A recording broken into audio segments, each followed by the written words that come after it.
Hi friends, నేను మీ doctor Swapna Chekuri from Hyderabad women and fertility centre. Welcome to my channel. So ఈరోజు ఏంటంటే మనము ఎండోమెట్రియోసిస్ గురించి డిస్కస్ చేసుకుందాం.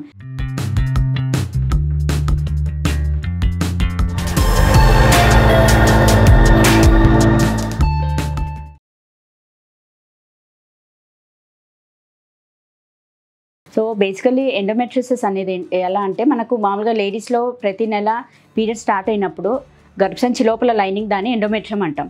సో ఆ ఎండోమెట్రియం సెపరేట్ అయ్యి అది బయటికి బ్లీడింగ్ లాగా వచ్చేస్తుంది. బట్ కొంతమందికి అంటే ఆల్మోస్ట్ 95% వాళ్ళకు నార్మల్గా ఇదే జరుగుతుంది. ఒక 5% ఇండివిజువల్స్కి ఏమవుతుందంటే half of the menstrual blood బయటికి వచ్చేస్తుంది. మిగతా సగం అంటే కొంచెం మెన్స్ట్రల్ బ్లడ్ అనేది వాపస్ అంటే బ్యాక్ ఫ్లో అవుతుంది త్రూ ట్యూబ్స్. అంటే బయటికి రాకుండా ట్యూబ్ నుంచి బ్యాక్ వెళ్ళిపోయి అది ఓవరీ పైన అయినా పడవచ్చు, గర్భసంచి పైన పడవచ్చు, లేదు లోపల బ్లాడర్ మూత్రం సంచి దానిపైన పడవచ్చు, లేదు బవల్స్ అంటే పెద్ద పేగులు దానిపైన కూడా పడవచ్చు. సో ప్రతి నెల అలా కొంచెం కొంచెం మెన్స్ట్రల్ బ్లడ్ లోపలికి పడి అది అంటే కలెక్షన్ అయిపోయి అది చాక్లెట్ సిస్ లాగా ఏర్పడుతుంది. దాన్ని మనం endometriotic cyst or chocolate cyst అంటాం. సో ఇలా అంటే ఎవరు రిస్క్ అండ్ ఏ ఏజ్ గ్రూప్లో కామన్ అనేది చూద్దాం. సో బేసికల్లీ ఎండోమెట్రియోసిస్ అనేది ఎనీ ఏజ్ గ్రూప్లోనైనా ఎఫెక్ట్ పడుతుంది. అంటే యూట్రస్ ఉన్నంత వరకు ఛాన్సెస్ ఆఫ్ ఎండోమెట్రియోసిస్ అనేది ఉంటుంది. But most commonest age group ఏంటంటే 30 to 40 years వాళ్ళకి ఇది most commonest. Of course even adolescent age group అంటే యంగ్ ఏజ్లో కూడా చూస్తాం. అండ్ ఎవరికి రిస్క్ ఉంటుంది అంటే ఎండోమెట్రియోసిస్ వచ్చే ఛాన్సెస్ ఎవరికి ఎక్కువగా ఉంటాయి. So basically family history of endometriosis అంటే ఐదర్ మదర్కి కానీ లేకపోతే వాళ్ళ సిస్టర్స్కి కానీ ఎండోమెట్రియోసిస్ ఉన్నప్పుడు వీళ్ళకి కూడా వచ్చే ఛాన్సెస్ ఉంటుంది. అండ్ ఎవరైతే మెచ్యూర్ తొందరగా అవుతారు అంటే like puberty less than 11 years లోపలే మెచ్యూర్ అయిన వాళ్ళకు కూడా ఛాన్సెస్ ఆఫ్ ఎండోమెట్రియోసిస్ ఎక్కువగా ఉంటుంది. అండ్ ఇంకొకటి ఏంటంటే like too much of exercise over exercise చేస్తారు. కొందరు ఏంటంటే ఓవర్ వెయిట్ ఉంటారు, వాళ్ళు కూడా direct increased risk of endometriosis. So ఇవన్నీ కూడా రిస్క్ ఫ్యాక్టర్స్. అండ్ ఇంకోటి ఏంటంటే కొందరికి నెలసరి పీరియడ్స్ అనేది షార్ట్ సైకిల్స్ ఉంటాయి అంటే like less than 25 days cycle ఉన్న వాళ్ళకు కూడా direct increased risk of endometriosis. So ఇవన్నీ ఏంటంటే మనకు రిస్క్ ఫ్యాక్టర్స్. అండ్ ఇది ఐడియల్గా ఎప్పుడు తెలుసుకుంటామంటే ఇమీడియట్లీ ఆఫ్టర్ పీరియడ్స్ తర్వాత స్కాన్కి వెళ్ళినప్పుడు అప్పుడు కరెక్ట్గా మనకు ఎండోమెట్రియోసిస్కి సంబంధించి అనేది మనకు స్కాన్లో పికప్ అవుతుంది. And what are the symptoms అంటే ఎండోమెట్రియోసిస్ ఉన్నది అని ఎలా తెలుసుకోగలుగుతారు. సో బేసికల్లీ ఏంటంటే వాళ్ళకు సివియర్ పెయిన్ ఉంటుంది. కొందరికి ఏంటంటే only during periods severe pain ఉంటుంది. కొందరికి మాత్రం మనకు పీరియడ్ వచ్చే ముందలా పెయిన్ ఉంటుంది, త్రూఅవుట్ పీరియడ్స్ పెయిన్ ఉంటుంది, అండ్ పీరియడ్స్ అయిపోయాక కూడా సివియర్ పెయిన్ ఉంటుంది. అండ్ అది కాకుండా బ్లోటింగ్ సెన్సేషన్, కొందరికి ఏంటంటే నాజియా, వామిటింగ్స్ అంటే వాంతికి వచ్చినట్టుగా తిప్పేయడము, కొందరికి ఏంటంటే లూజ్ స్టూల్స్ డయేరియా అవుతూ ఉంటుంది. అండ్ యూరిన్కి వెళ్ళినప్పుడు సివియర్ పెయిన్ ఉంటుంది. ఈవెన్ స్టూల్స్ అంటే మోషన్కి వెళ్ళినప్పుడు కూడా సివియర్గా పెయిన్ ఉంటుంది. అండ్ ఇంకోటి ఏంటంటే కలిసినప్పుడు అంటే at the time of inter course కూడా సివియర్ పెయిన్ ఉంటుంది.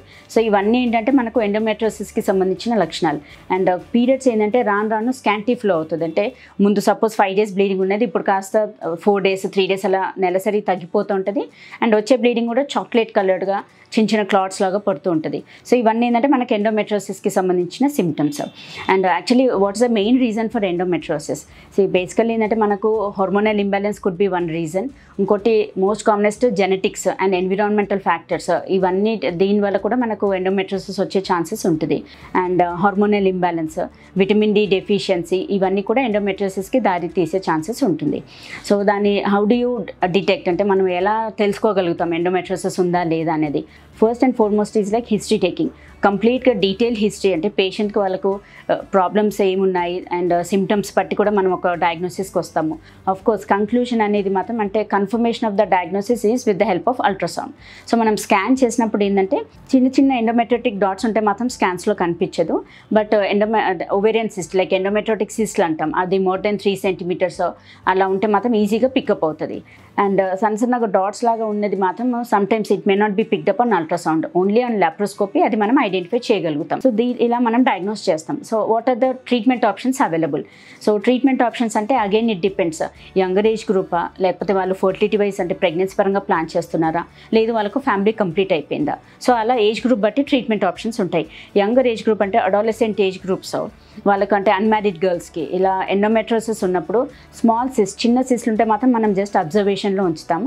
అదే సిస్ట్ సైజ్ పెద్దగా ఉంది, మోర్ దెన్ 3 centimeters, లేదు సిమ్టమాటిక్ సిస్ట్ అంటే సివియర్ పెయిన్ వచ్చేసి టార్షన్ అలా అయినప్పుడు అప్పుడు మాత్రము లాప్రోస్కోపిక్ ఓవేరియన్ సిస్టెక్టమీ చేయాల్సి వస్తుంది. లేదు అని అంటే మాత్రం just for the pain relief we can give some pain killers like non steroidal anti inflammatory drugs ఇస్తాము, ఎన్ఎస్ఐడిస్. అది కాకుండా డీనోజెస్ట్ హార్మోన్ ఒకటి పెడతాము. అండ్ అది కాకుండా కొందరికి కాంట్రసెప్టివ్ పిల్స్ పెడతాం, ఎందుకంటే దట్ సప్రెసెస్ ఓవులేషన్. సో దానివల్ల కూడా పెయిన్ అనేది తగ్గుతుంది. సో ఇవన్నీ ఆప్షన్స్ ఏంటంటే యంగర్ ఏజ్ గ్రూప్లో. అదే ఫర్టిలిటీ వైజ్ అంటే మనకు ప్రెగ్నెన్సీ పరంగా ప్లాన్ చేసిన వాళ్ళకు ఎండోమెట్రోసిస్ ఉన్నప్పుడు, ఇనీషియల్ స్టేజెస్ ఆఫ్ ఎండోమెట్రోసిస్ ఉన్నప్పుడు ఐదర్ న్యాచురల్ ట్రయల్ కానీ లేకపోతే సింపుల్ ఐయుఐ కానీ ప్లాన్ చేయండి అంటాం. అదే సివియర్ డిగ్రీ ఆఫ్ ఎండోమెట్రియోసిస్ అంటే depends on the stage of endometriosis కూడా. And even huge endometriotic cyst ఉండి మనకు ఒవేరియన్ రిజర్వ్ తగ్గిపోతుంది అన్నప్పుడు అప్పుడు ఏంటంటే we usually suggest for IVF.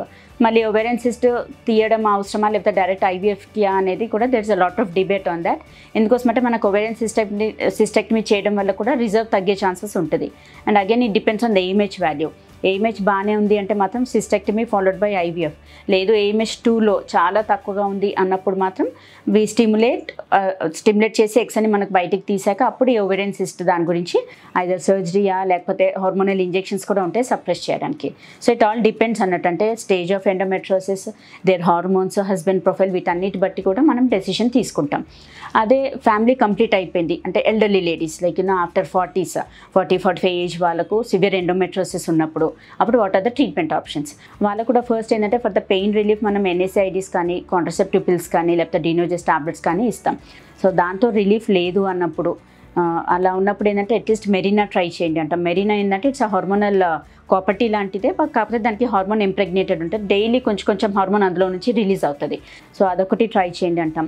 ఒకవేళ మెరీనాతో కూడా వాళ్ళు సెట్ అవ్వలేదు అన్నప్పుడు అప్పుడు final option will be hysterectomy. So hysterectomy with adhesiolysis అంటే డెఫినెట్గా ఎండోమెట్రోసిస్ ఉన్న వాళ్ళకి బాగా అథీషన్స్ ఉంటాయి. So along with the hysterectomy మనం అథీసియోలైసిస్ కూడా ప్లాన్ చేస్తాం. సో ఫ్రెండ్స్, ఈ వీడియోలో ఏంటంటే అసలు మనకి ఎండోమెట్రోసిస్ అంటే ఏంటి, what are the risk factors and who are at risk and what are the treatment options available అనేది తెలుసుకున్నాం. ఈ వీడియో మీకు నచ్చినట్లయితే, ఇన్ఫర్మేటివ్ అనిపించినట్లయితే please like my video and share with your friends and needy people. Thank you.